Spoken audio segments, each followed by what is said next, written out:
우리가 사용하는 어떤 기계들이나 혹은 우리가 어떤 무엇인가를 우리가 하려고 할 때 그것에 대한 자세한 방법이 나와 있는 것이 있습니다. 그것을 우리는 매뉴얼이라고 그렇게 보통 말하는 것 같습니다. 사실 컴퓨터를 사도 매뉴얼이 있습니다. 그리고 우리가 어떤 것을 배우려고 할 때도 그 배우는 걸 어떻게 해야 되는지 그런 매뉴얼도 있습니다. 최근에 저희 아버지께서 무선 청소기를 사셨습니다.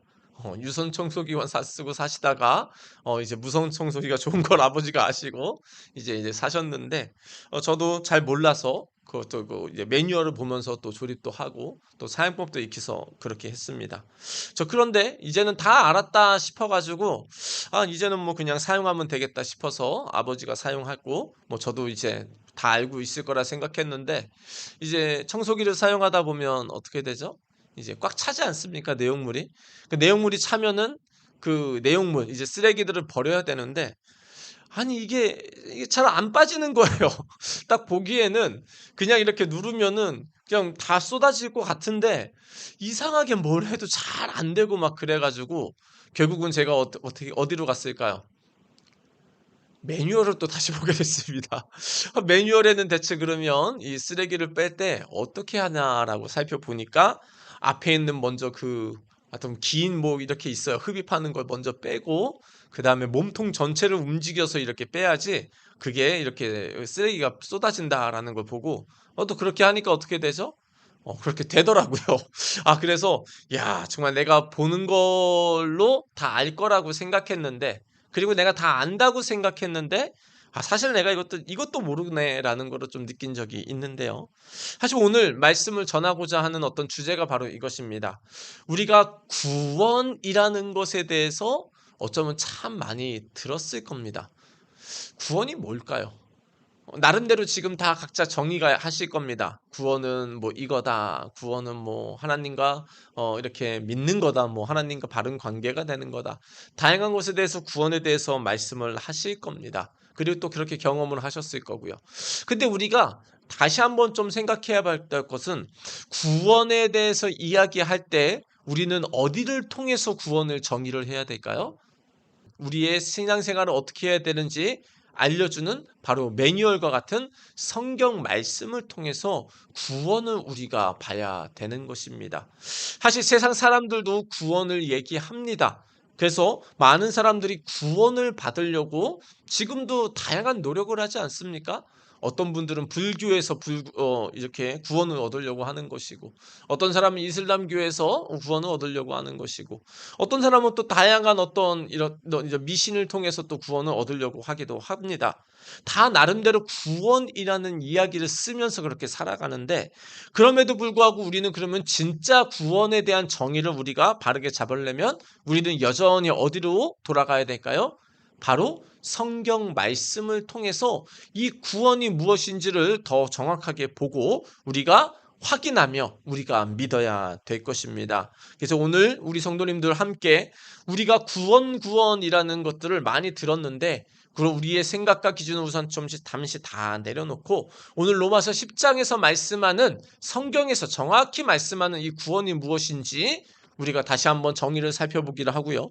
그리고 또 내가 진짜 구원받았는지 또 자신을 우리가 점검하고, 또 구원받은 자로서 우리가 어떻게 살아야 될지 우리가 함께 나누는 이 시간 되기를 예수님의 이름으로 축원드립니다. 먼저 우리 로마서 이제 말씀은 사도 바울이 로마에 있는 그 교회 성도들에게 쓴 편지입니다. 사도 바울이 이런 구원과 관련된 말씀을 하다가 이제 자기 종족인 유대인과 관련된 말을 지금 하게 됩니다. 사실 사도 바울은 유대인들을 대상으로 이제 복음도 당연히 전했지만은 마지막에 후반기에 사역은 갈수록 어디로 갑니까? 이제 로마, 뭐 데살로니가, 뭐 빌립보, 나중엔 스페인까지 그 유대인의 입장에서는 다른 나라인 이방 나라들에 가서 예수님을 증거하는 선교를 중심으로 그렇게 사역을 하게 되죠. 그런데 사도 바울이 오늘 10장에서는 유대인, 자기 종족인, 국민인 그런 유대인과 관련된 얘기를 하는데요. 대체 어떤 말씀을 하는지 우리 10장 1절 말씀 같이 한번 읽습니다. 시작. 형제 자매 여러분, 내 마음의 간절한 소원과 내 동족을 위하여 하나님께 드리는 내 기도의 내용은 그들이 구원을 얻는 일입니다. 아멘. 지금 사도 바울이 로마 교회 성도들에게 뭐라고 말씀합니까? 형제자매 여러분은 로마 교회 성도들이죠. 내 마음에 간절한 소원이 있는데 그거는 뭐냐? 내 동족인 유대인들, 이스라엘 사람들이 구원 얻는 것입니다. 라고 지금 사도 바울이 이야기를 하고 있습니다. 우리도 그렇지 않습니까? 우리도 많은 사람들이 구원받기를 원하지만 특별히 구원받기 원하는 사람이 누구죠? 우리 친척, 우리 가족, 우리나라 사람들이 먼저 예수를 믿기를 원하지 않습니까? 사도 바울도 자기가 이제 하나님이 이방 사역을 하라고 선교를 하라고 그렇게 사역을 하게 하셨지만 여전히 자기 마음 가운데 있는 소원 중에 하나는 자기 민족 그 이스라엘이 예수님을 믿고 구원받기를 원했다라는 것이죠. 근데 왜 이렇게 얘기를 하고 있을까요? 잘 믿고 있었으면은 내가 간절히 기도합니다. 이렇게까지는 하지 않았을 것 같아요. 그 말은 뭘까요? 지금 자기 민족 유대인들이 지금 잘못된 신앙생활을 하고 있다라는 걸 전제로 하면서 얘기를 하고 있는 거죠. 그럼 대체 유대인들은 뭐 어떤 잘못된 신앙생활을 해서 이 구원과는 멀어진 신앙생활을 하고 있었는지 우리 2절 말씀 우리 같이 한번 봅니다. 시작. 나는 증언합니다. 그들은 하나님을 섬기는데 열성이 있습니다. 그러나 그 열성은 올바른 지식에서 생긴 것이 아닙니다. 아멘. 지금 바울이 말하기를 뭐랍니까? 그들은 하나님을 섬기는데 열성이 있다라고 얘기를 합니다. 유대인들 하면은 이미 구약의 아브라함 때부터 하나님을 믿고 또 모세, 뭐 다양한 이사양 등 수많은 선지자들을 통해서 믿음을 먼저 가졌던 민족 아닙니까? 그들에게는 하나님을 섬기고자 하는 열정이 있었습니다. 이것은 사도 바울도 지금 인정을 하고 있습니다. 근데 문제는 열정보다 더 중요한 게 있는데 바로 그것이 뭐죠? 올바른 지식을 근거로 해야 되는데 유대인들이 하나님을 섬긴다고 그렇게 하지만 그들의 열성은 지금 무엇을 기준으로 한 게 아닙니까? 올바른 지식을 기준으로 한 열성이 아니었다라는 겁니다.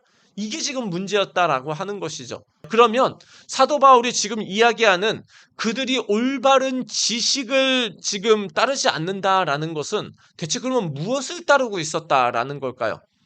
그들은 봐도 하나님께서 모세를 통해서 줬던 모세 오경 중심의 율법에 대한 말씀, 바로 율법을 어떻게 얼마나 지키느냐에 따라서 그들이 하나님과의 바른 관계를 맺고 더 나아가서는 구원을 얻을 수 있다고 그렇게 생각했다라는 겁니다. 근데 이게 올바른 지식이라는 걸까요? 올바르지 않은 지식이라는 걸까요?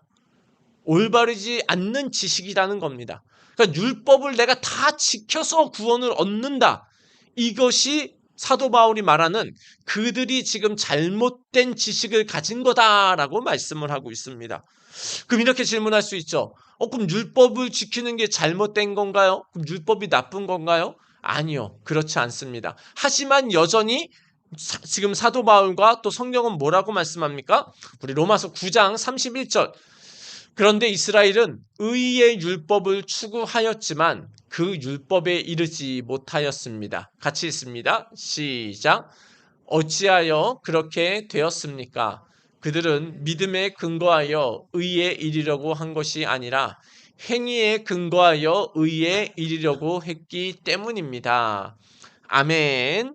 자, 율법을 내가 다 지켜서 내가 구원을 얻는다. 이 말의 안에는 어떤 것이 내포가 되어 있죠? 우리가 뭔가를 열심히 행위를 해서 구원을 얻는다는 우리의 행위가 기준이 되는 겁니다. 그러니까 우리가 행위가 완벽해야 율법의 말씀에 완벽하게 지켜야 구원을 얻게 되는 건데 그게 가능한 건가요? 사도 바울 지금 로마서 9장 31절에 뭐라고 말씀하죠? 그런데 이스라엘은 의의 율법을 추구하였지만 그 율법에 이르지 못하였다라고 말씀을 하고 있습니다. 우리 아까 십계명 우리는 매주 이렇게 보잖아요. 십계명의 말씀만 봐도 뭐죠? 내 이웃의 뭐 이제 아내를 혹은 남 물건을 탐내지 말라라는 말씀을 하잖아요. 근데 우리가 때로는 다른 사람 물건 시기하고 질투할 때 있잖아요. 마치 이렇게 우리가 생각보다 쉽게 하나님의 율법과 말씀에서 벗어난다라는 겁니다.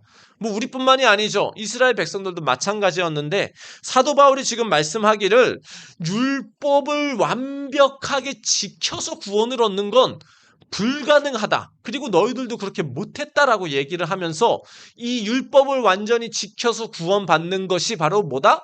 올바른 지식에서 벗어난 거다라고 지금 말씀을 하고 있는 겁니다. 그러면 율법이 필요 없나요? 율법 그걸 하나도 안 지켜도 되나요? 어차피 못 지키는 거? 아니요. 그 말씀이 아니죠. 그럼 율법의 기능이 뭔가? 우리 로마서 3장 20절은 이렇게 말씀합니다. 우리 같이 한번 읽습니다. 시작. 그러므로 율법의 행위로 그 앞에 의롭다 하심을 얻을 육체가 없나니 율법으로는 죄를 깨달음이니라. 아멘. 율법으로는 뭐를 깨닫는다고요? 율법으로는 죄를 깨달음이니라. 아멘.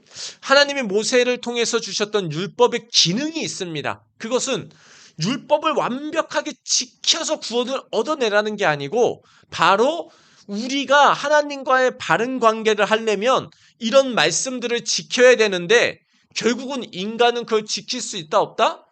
완벽하게 못 지킨다라는 겁니다. 그러니까 어떻게 되는 거죠? 율법의 말씀을 볼 때마다 우리는 뭐가 찔리는 겁니까? 나는 죄인이구나. 나는 오늘도 죄를 짓는구나. 나는 죄인이네. 나는 이렇게 매일매일 죄를 짓네. 정말 나는 구제불능이네. 나 혼자로서는 어떻게 할 수가 없네. 이렇게 자기 자신의 죄를 깨닫고 연약함을 깨닫게 하는 게 바로 뭐다? 율법의 기능이라는 겁니다. 자, 그러면은 사도 바울이 지금 그러면 이 올바른 율법을 올바로 완벽하게 지키는 것이 올바른 구원의 방법이 아니라면 지금 사도 바울이 말하는 우리가 구원받는 정확한 방법은 뭐라고 말씀할까요? 우리 4절 말씀 같이 읽습니다. 시작. 그러므로 그리스도는 율법의 끝마침이 되셔서 모든 믿는 사람에게 의가 되어 주셨습니다. 아멘. 구원을 얻게 해주는 분은 바로 누굽니까?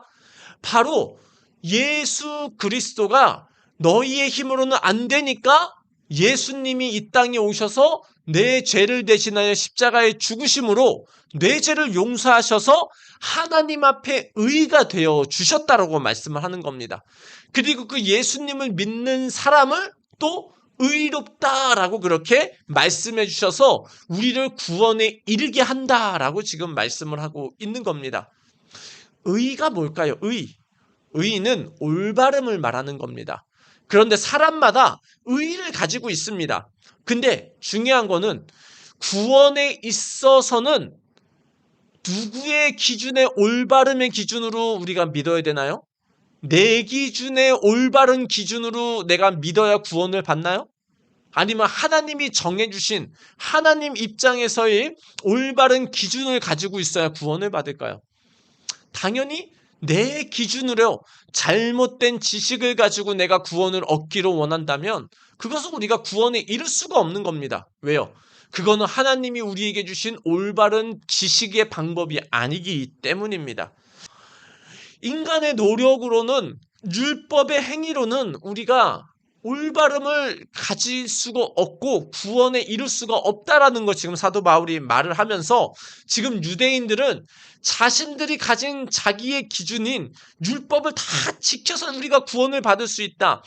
성경 말씀을 가지고는 있으나 잘못된 지식을 가지고 있으므로 그들이 구원에서 지금 멀어진 상태에 있다라고 지금 얘기를 하면서 우리에게 지금 뭐라고 말씀하는 겁니까? 바른 구원의 지식을 가져야 된다라는 걸 우리에게 역설을 하고 있는 겁니다. 자, 그러면 우리가 구원을 얻기 위해서는 우리는 그럼 대체 어떻게 해야 될까요? 우리가 하나님을 만나는 것이 구원 아닙니까? 하나님과 멀어진 우리 인간과의 관계가 다시 회복되는 것이 바로 구원을 말하는 겁니다. 그러면 우리가 하나님과 떨어져 있고 또 지옥과 천국으로 나누는 그런 형벌을 받게 되는데 우리가 예수님을 다시 만나고 지옥이 아닌 천국으로 가고 우리가 이 땅에서도 하나님의 축복을 받으며 살기 위한 이 하나님을 믿는 하나님과 올바른 관계가 되려면 뭐가 필요할까요? 우리 10장 9절 같이 한번 읽습니다. 시작. 당신이 만일 예수는 주님이라고 입으로 고백하고 하나님께서 그를 죽은 사람 가운데서 살리신 것을 마음으로 믿으면 구원을 얻을 것입니다. 아멘. 너무 중요한 말씀이라 제가 좀 설명을 드리면, 구원에 있어서 결국은 우리의 행위, 우리가 율법을 다 지키지 못하니까 하나님께서 우리에게 뭘 열어주신 겁니까? 구원의 길을 열어주셨습니다. 근데 하나님이 열어주신 길은 우리가 열심히 뭔가를 노력하고 성취해서 이루는 구원이 아니고, 바로 뭐냐? 하나님이 보내주신 구원자 예수를 믿기만 하면 구원받게 하는 하나님의 놀라운 은혜의 법이라는 겁니다. 제가 읽어보면 9절 말씀, 당신이 만일 예수는 주님이라고 입으로 고백하고, 그러니까 하나님이 보내신 구원자는 예수님뿐입니다 라고 입으로 고백하는 겁니다. 그리고 하나님께서 예수님을 죽은 사람들 가운데서 살리신 것을 마음에 믿으면 뭘 얻는다고요? 우리 마지막만 같이 할 수 있습니다. 시작. 구원을 얻을 것입니다. 아멘. 하나님이 열어주신 법은 우리의 열심으로 인한 구원이 아니고 바로 뭐죠? 하나님이 보내주신 구원자를 믿기만 하면, 하나님이 보내주신 예수님이 우리의 죄를 대신하여 십자가에 대신 죽으시고 부활하신 사실만 믿고 인정만 하면 뭐를 얻는다? 구원을 얻게 하신 아주 쉽고 가까운 놀라운 은혜의 구원을 우리에게 베풀어 주셨다라는 겁니다. 지금 우리 입장에서 그러면 할 거는 무엇일까요? 우리가 구원을 얻기 위해서 우리가 막 헌금을 많이 낸다? 우리가 구원을 얻기 위해 막 예배를 잘 드린다? 우리가 구원을 얻기 위해 기도를 막 하루에 몇 시간씩 한다? 그렇게 아니라는 겁니다. 구원에 있어서는 하나님을 만나고 하나님과 바른 관계가 되는 것에 있어서의 구원의 관계에서의 딱 한 가지 조건은 같이 한번 선포하겠습니다. 예수님을 구원자로 믿는 것이다. 그냥 예수님을 믿기만 되는 겁니다. 예수님이 나를 위해 십자가에 죽어주셨습니다. 그 예수님이 구원자라는 증거로 3일 만에 부활하셨습니다. 이 예수님을 나의 구원자로 믿기 원합니다. 이렇게 믿기로 고백만 하면은 우리가 하나님과의 관계가 회복되는 것입니다. 이것에 대해서 요한복음 1장 12절은 이렇게 말씀하죠. 우리 같이 한번 읽습니다. 시작. 그러나 그를 맞아들인 사람들, 곧 그 이름을 믿는 사람들에게는 하나님의 자녀가 되는 특권을 주셨다. 아멘. 예수님을 맞아들인 사람들이 바로 뭐죠? 그 예수님을 믿는 사람들인데, 이 예수님만 믿으면 이제 우리가 뭐가 되는 겁니까? 하나님의 자녀가 되는, 하나님과의 관계가 회복되는 관계가 되는 겁니다. 예수님을 믿기 전에는 우리는 마치 고아 이상으로 버려진 상태로 우리가 자라게 됩니다. 왜냐하면 우리의 힘으로 살아야 되잖아요. 근데 우리의 힘으로 살다가 결국은 한계를 맞이하게 되고 절망하고 힘들고 결국은 극단적인 선택까지도 하고 사회의 다양한 범죄까지 일어나고 그러다가 인생을 마감하는 게 우리의 버려진 인생 같은 일이죠. 근데 예수님을 믿으면 이제는 누구와의 관계가 회복됩니까? 하나님과의 관계가 회복되면서 우리가 누가 되죠? 하나님의 자녀가 되는 놀라운 하나님과의 관계가 회복되는 겁니다. 이것이 뭐죠? 같이 선포합니다. 구원. 구원은 하나님과 멀어진 인간이 하나님과 망가진 그 관계가 예수님을 믿음으로 말미암아 다시 하나님과 바른 관계를 가져 하나님의 자녀가 되는 것이 바로 구원인 것입니다. 그리고 구원을 받는 데 있어서는 우리의 어떤 노력이나 행위가 들어가는 것이 아니고 하나님이 보내주신 예수님을 믿기만 하면, 인정만 하면 바로 그것이 우리가 구원 얻는 하나님의 자녀가 되는 것이라고 성경은 말씀을 하는 것입니다. 자, 그러면 여기서 우리가 질문을 해야 될 것이 있습니다. 지금 나는 그러면은 구원을 받았냐라고 다시 한번 우리가 점검을 할 필요가 있다라는 겁니다. 어떤 사람은 그렇습니다. 교회를 잘 다닙니다. 좀 몇십 년을 다니신 분도 있습니다. 그런데 여전히 이렇게 말씀하시는 분들이 계세요. 나는 아직 내 노력이 부족해서 나는 구원 받았는지 잘 모르겠어. 내가 지난주에 또 죄를 지어가지고 내가 구원 받았는지 잘 모르겠어. 이거는 지금 구원을 정말 바르게 모르고 지금 신앙생활 하신 분이다라는 거죠. 이런 분이 있다 없다? 많다라는 겁니다. 많다. 어떤 권사님까지 직분을 받으신 분이 계십니다. 신앙생활 오래 하셨겠죠. 헌금 생활도 많이 하셨겠죠. 뭐 수요 예배, 금요 예배, 주일 예배도 드렸겠죠. 근데 그분이 가끔 가는 곳이 어디입니까? 연초나 연말에 점집을 갑니다. 점집에 가서 귀신에게 물어보는 거잖아요. 귀신이 그 무당들을 붙잡고 있는 거고. 하나님을 믿을 사람이 지금 귀신한테 가서 물어봅니다. 구원에 대해서 몰라도 너무 모르고 잘못된 신앙을 하고 있다라는 겁니다. 우리도 지금 마찬가지일 수도 있습니다. 어쩌면 우리도 구원을 다시 한번 점검해 봐야 됩니다. 우리 성도님들은 지금 구원을 받으셨습니까? 다시 말하면 하나님이 보내신 구원자가 예수님이 유일한 분이 예수님임을 믿고 그 예수님을 내 마음에 믿어 하나님의 자녀가 되셨습니까? 그리고 이것이 구원에 대한 유일한 방법이라고 확신을 하십니까? 그리고 내가 구원받은 것, 내가 예수를 믿는다면 내가 다시는 천국에서 제외되지 않는다는 것을 확신하십니까? 우리가 예수님을 믿는다라는 것에 대해서 우리가 너무 이것에 대해 확신을 가지지 않고 또 잘못된 신앙생활을 할 때가 너무나 많습니다. 예수님을 믿어도 내가 죄를 지으면 또 지옥 갈 것 같고 내가 뭔가 열심히 하지 않으면 또 지옥 갈 것 같고 내가 뭔가 하나님 앞에 부족하게 하면 내가 또 하나님의 뭔가 저주를 받을 것 같고 뭐 그런 생각을 하는 분들도 계십니다. 근데 성경은 뭐라고 말씀합니까?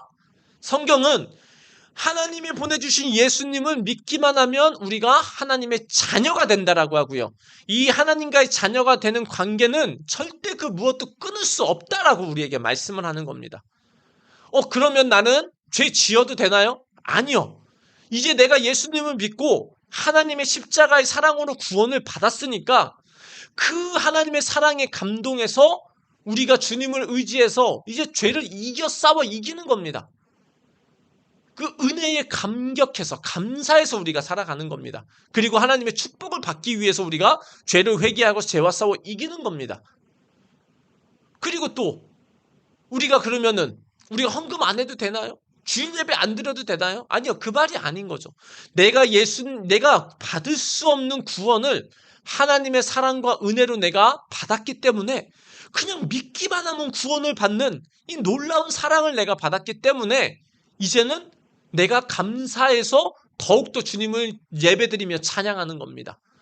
더욱더 하나님께 영광을 돌리기 위해서 말씀도 보고 기도도 하는 겁니다. 주님께서 내게 너무 주신 축복이 너무 많아서 헌금도 하는 겁니다. 우리가 정말 하나님의 놀라운 많은 구원의 일들을 다른 사람에게도 전하고 또 힘들고 어려운 사람을 돕고 교회를 확장하기 위해서 또 헌금을 또 하기도 하는 겁니다. 우리가 무엇을 해서 구원받는 게 아니고 구원에 있어서는 딱 한 가지 필요한 게 뭐다? 같이 한번 선포합니다. 믿음. 구원에 있어서는 내가 하나님을 자녀가 되는 데 있어서는 딱 한 가지 필요한 게 바로 예수님이 바로 하나님이 보내주신 유일한 구원자다라는 그것을 믿는 믿음 하나가 필요하다라는 겁니다. 로마서 10장 10절 우리 같이 한번 읽습니다. 시작. 곧 마음으로 믿어서 하나님과 올바른 관계에 놓이게 되고 입으로 고백하여 구원을 얻게 됩니다. 아멘. 자, 그러면 내가 구원받았는지 어떻게 확신할 수 있을까요? 다른 것이 아닙니다. 우리 로마서 10장 10절에 말하는 거면 마음으로 믿어서 이제는 하나님과의 관계가 바르게 됐다는 것을 어디까지 할 수 있으면 되는 겁니까? 입으로 고백할 수 있으면 구원 얻은 증거라고도 볼 수 있습니다. 자, 다시 말하면 내 입으로 다른 사람에게 이렇게 고백하는 겁니다. 내가 신앙 생활을 하다 보니까 교회를 다니다 보니까 이 구원받는 것은 바로 이것이더라. 바로 예수님이 하나님이 보내신 유일한 구원자고 나는 그분이 나의 구원자시고 나를 죄를 대신하여 십자가에 죽으시고 부활하신 분임을 나는 믿어 라고 내가 다른 사람에게 자신 있게 말할 수 있다. 이거는 뭐다? 내가 구원받은 상태라고 볼 수 있을 것 같습니다. 뭐 100%까지라고 말할 수는 없지만은 오늘 로마서 10장 10절의 말씀을 봤을 때는 내가 다른 사람에게 입으로 공개하며 예수님은 나의 구원자다라고 말할 수 있으면 바로 그것이 구원받은 증거 중에 하나라고도 할 수 있을 것 같습니다. 그래서 우리가 세례받을 때 우리가 뭘 하죠? 세례받을 때 바로 내가 다른 사람 앞에 내가 공개적으로 나는 예수님을 믿습니다 라고 내가 고백하는 게 또 세례의 그런 어떤 중요한 의미 아닙니까? 그래서 내가 구원을 어떻게 받았는지 안 받았느냐, 예수님이 나를 위해 십자가에 죽으시고 부활하신 게 믿어지냐 안 믿어지냐, 그리고 내가 이것에 대해서 다른 사람에 대해서 내가 담대하게 자신 있게 말할 수 있느냐 없느냐, 이것이 구원에 대한 증거 중에 하나라고 볼 수도 있습니다. 우리 성도님들은 구원을 받으셨습니까? 자, 그러면 바꿔 말하면 다른 사람에게 정말 나는 예수님이 유일한 구원자고 예수님이 나를 위해 십자가에 죽으시고 부활하셨다는 것을 담대하게 내가 고백할 수 있습니까? 나의 연약함과 부족함은 두 번째입니다. 내가 때로는 죄를 짓고 그렇게 하는 건 이제 해결해야 될 나의 문제지 구원과는 어쩌면 상관없을 수 있습니다. 만약에 내가 예수를 계속 죄만 짓고 죄에 머물러 있다, 이거는 내가 구원받았는지 좀 점검을 할 필요는 있어요. 하지만 내가 정말 예수님이 나를 위해 죽으시고 십자가에 죽으시고 부활하신 게 믿겨진다, 그러면 그리고 다른 사람에게 내가 이거를 이야기할 수 있다, 이러면 구원받은 사람인 것입니다. 우리 옆에 있는 분들에게 한번 고백해 볼까요? 그러면요, 우리 이렇게 한번 고백하겠습니다. 옆에 있는 분을 보면서 한번 이렇게 고백하겠습니다. 예수님이 나를 위해 십자가에 죽으시고 부활하셨습니다. 예수님이 나를 위해 십자가에 죽으시고 부활하셨습니다. 이거를 내가 마음을 다하여 진심으로 말할 수 있다면 그것이 바로 구원받은 증거 중에 하나인 것입니다.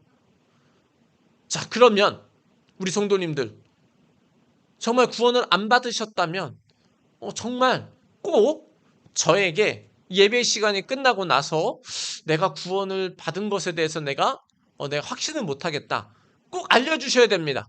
어린 아이들도 내가 예수님에 대해서 내가 확신이 안 듭니다 라고 만약에 그런 마음이 든다면 저하고 함께 이야기를 해서 다시 한번 신앙에 대해서 우리가 경고하게 하는 시간을 가져야 됩니다. 꼭 그렇게 해주시기를 부탁드립니다.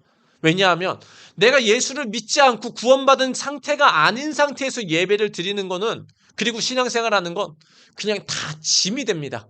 왜요? 내 안에 성령님이 안 계시는데, 내가 하나님의 자녀가 안 됐는데 하나님의 축복이 오지가 않습니다. 그러면은 내가 예배 드리는 것도 짐이고 헌금하는 것도 짐이고 내가 교회를 위해서 뭘 하는 것들이 뭐죠? 다 그냥 무거운 짐이 되는 겁니다.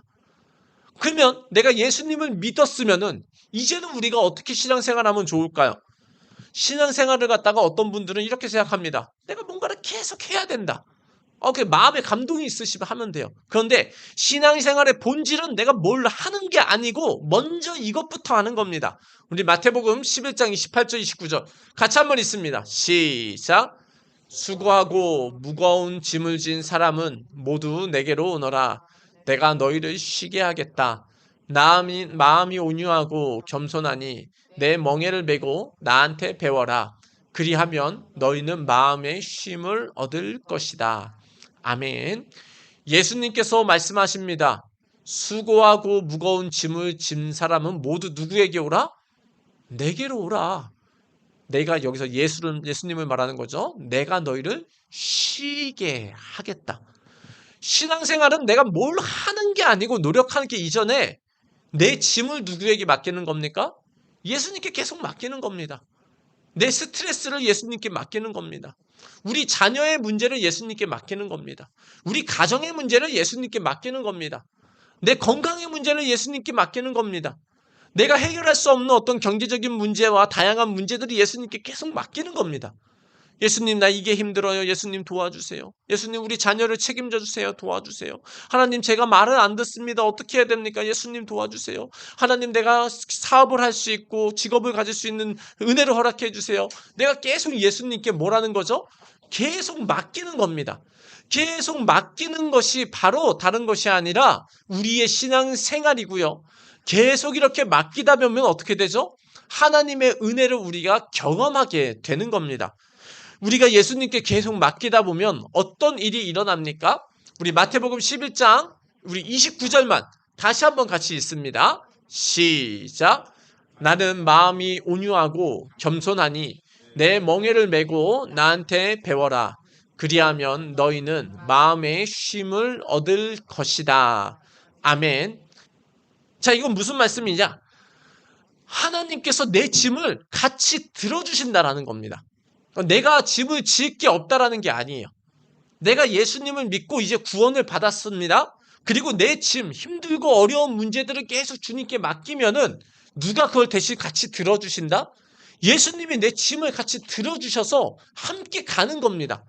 그리고 우리가 예수님께 맡기다 보면 이제 예수님이 어떻게 하죠? 내가 짐을, 세상에서도 짐을 들고 가다 보면 너무 많아요. 그럼 앞이 안 보여요. 그러면 막 기우뚱할 수도 있고 잘못된 길로 갈 수도 있잖아요. 우리 근데 예수님께 내가 맡기면 어떻게 되죠? 내가 가는 방향도 지켜줍니다. 내가 그 짐을 가지고 가는데 위험한 게 있으면 그 예수님이 그것도 우리가 그 위험한 것도 주님이 비켜서 우리가 이길 수 있도록 하나님이 도와주시는 겁니다. 신앙생활의 본질은 뭐다? 내가 열심히 노력하고 뭔가를 하기 이전에 신앙생활은 내가 예수님께 계속 맡기는 겁니다. 그리고 맡기면 어떻게 되는 거죠? 예수님이 내 짐을 같이 들어주셔서 내 짐이 굉장히 가벼워지고 그리고 예수님이 나와 함께 계신다는 것을 느끼게 되는 겁니다. 내가 예수를 믿고 하나님의 자녀가 되고 구원받는 것의 가장 핵심은 내가 이제 예수님께 짐을 맡김으로 하나님과 기쁨을 누리며 살아가는 것이 바로 신앙생활의 본질이고 우리가 구원에 누리는 방법입니다. 우리 성도님들 말씀을 정리하기를 원합니다. 우리 성도님들이 예수님을 정말 믿으시는지 오늘 말씀을 통해서 다시 한번 꼭 점검을 하시길 바라고요. 이제 내가 예수님을 믿었다. 정말 내가 예수님이 하나님이 보내주신 유일한 구원자고 예수님이 나를 위해 십자가 죽으시고 부활하신 게 믿겨졌으면 이제는 누구에게 맡기면 됩니까? 계속 예수님께 맡기면 됩니다. 혹시 택배 회사에서 일해보신 분 계시나 모르겠어요. 보면은 거기도 막 짐이 많잖아요. 그럼 어떻게 하죠? 그 짐을 사람이 다 들고 왔다 갔다 이제 그 차까지 가져가면 힘들잖아요. 그럼 뭐가 있죠? 기계가 있잖아요. 그래서 물건을 탁 싣기만 하면 그 기계가 그 차 앞에까지 쭉 이렇게 데려가지 않습니까? 내가 다 할 필요가 없는 거죠. 그래서 기계가 굉장히 편한 거 아닙니까? 근데 우리는 기계 이상인 누가 계십니까? 예수님이 계십니다. 나한테 무겁고 힘든 짐이 있으니까 그걸 계속 예수님한테 맡기기만 하면 우리는 어떻게 되죠? 내 짐은 가벼워지고 하나님이 그 일이 되게끔 우리에게 도와주시는 겁니다. 그리고 이렇게 주님께 계속 맡기다 보면 너무 고마워요. 너무 감사해요. 그래서 우리가 하는 게 뭐죠? 예배도 더 잘 드리고 또 말씀도 더 잘 보고 그리고 기도도 하고 그리고 내가 받은 은혜가 너무 크니까 다른 사람에게 선행도 하는 거고 내가 받은 예수님이 너무 좋으니까 다른 사람들에게 전도도 하는 거고 그 다음에 어떤 행위들은 은혜를 내가 경험하고 하게 되는 것이지 이거를 한다고 구원받는 그런 것은 아니다라는 겁니다. 오늘부터 우리 성도님들 우리가 맡고 있는 짐을 계속 예수님께 맡기길 바랍니다. 예수님 내 무릎이 아파요 도와주세요. 하나님 예수님 내 등이 아파요. 하나님 도와주세요. 예수님 나 돈이 없어요. 예수님 도와주세요. 예수님 저 친구가 나를 괴롭혀요. 예수님 도와주세요. 예수님 내가 어떻게 해야 될지 모르겠어요. 도와주세요. 계속 맡김으로 우리가 받은 구원 하나님의 자녀가 된 특권, 하나님이 내 짐을 들어주시는 놀라운 축복을 매일매일 누리시며 사시기를 예수님의 이름으로 축원드립니다.